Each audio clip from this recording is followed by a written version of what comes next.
Bonjour mes élèves, dans cette vidéo on va continuer l'étude de la reproduction chez l'homme, chapitre concernant l'accouchement. C'est l'étape qui vient après la grossesse qui dure 9 mois. Donc à la fin du 9e mois, il va se produire ce qu'on appelle l'accouchement, al-wilada. Comment ça se passe cet accouchement chez la femme? D'abord, au début du 9e mois, il y a des signes qui indiquent que l'accouchement est proche. Donc, par apparition de certains signes ou bien des symptômes. À la fin du 9e mois, le fœtus dont la tête tourne vers le bas, donc au début du 9e mois, il commence, il fait un tour, il se dirige vers le bas, ça veut dire vers le col de l'utérus. Les contractions utérines sont d'abord irrégulières, donc rarement tardivement, et peu douloureuses. Et puis, il se rythme. Rythmique, ça veut dire et gagne en intensité. L'intensité, donc, il devient plus intense. C'est à ce moment-là que la femme elle peut sentir certaines douleurs. Donc, ce sont les signes de la fin de la grossesse et le début de l'accouchement. Quelles sont ces étapes? Les étapes de l'accouchement, elles sont de trois types, trois étapes. Première étape, c'est la dilatation du col, l'utérus, comme on l'appelle en arabe, ittisa' unuq ar-rahm.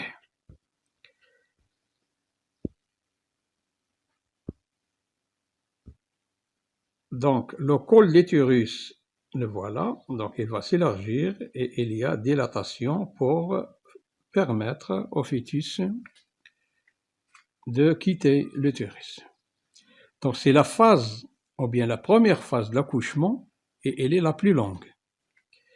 Il correspond à la phase de dilatation du col de l'utérus sous l'action des contractions utérines. Ces contractions, elles vont agir sur le col de l'utérus par trois mécanismes.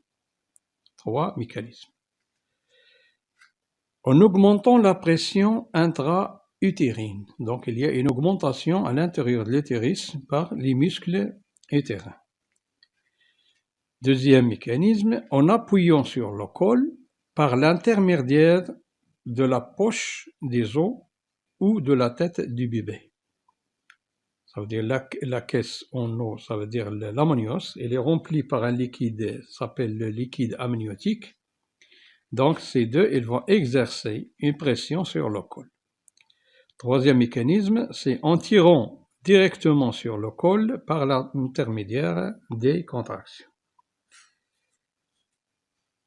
Ça, c'est la dilatation.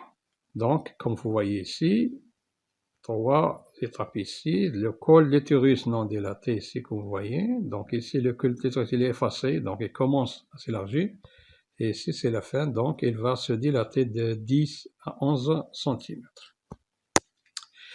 Deuxième étape, après la dilatation, on parle de l'expulsion du fœtus.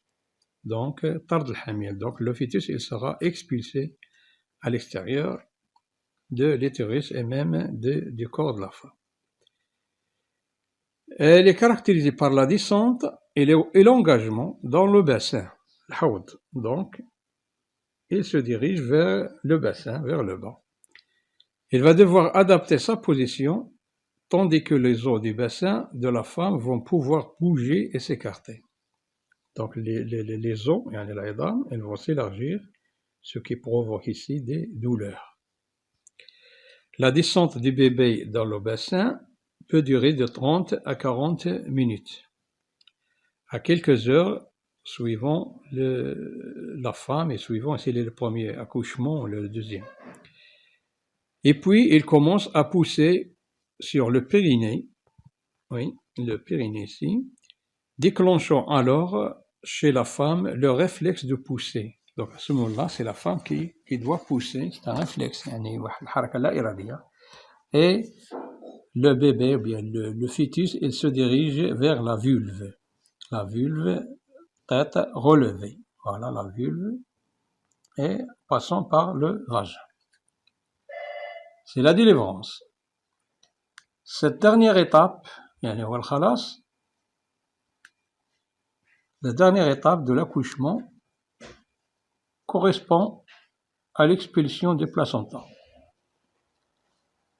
Du placenta qui reste, parce que lorsque l'embryon, le fœtus, bien le nouveau-né, il quitte, il sort de l'utérus de la femme, alors on coupe le cordon ombilical, ce qui reste à l'intérieur, c'est le placenta et une partie du cordon.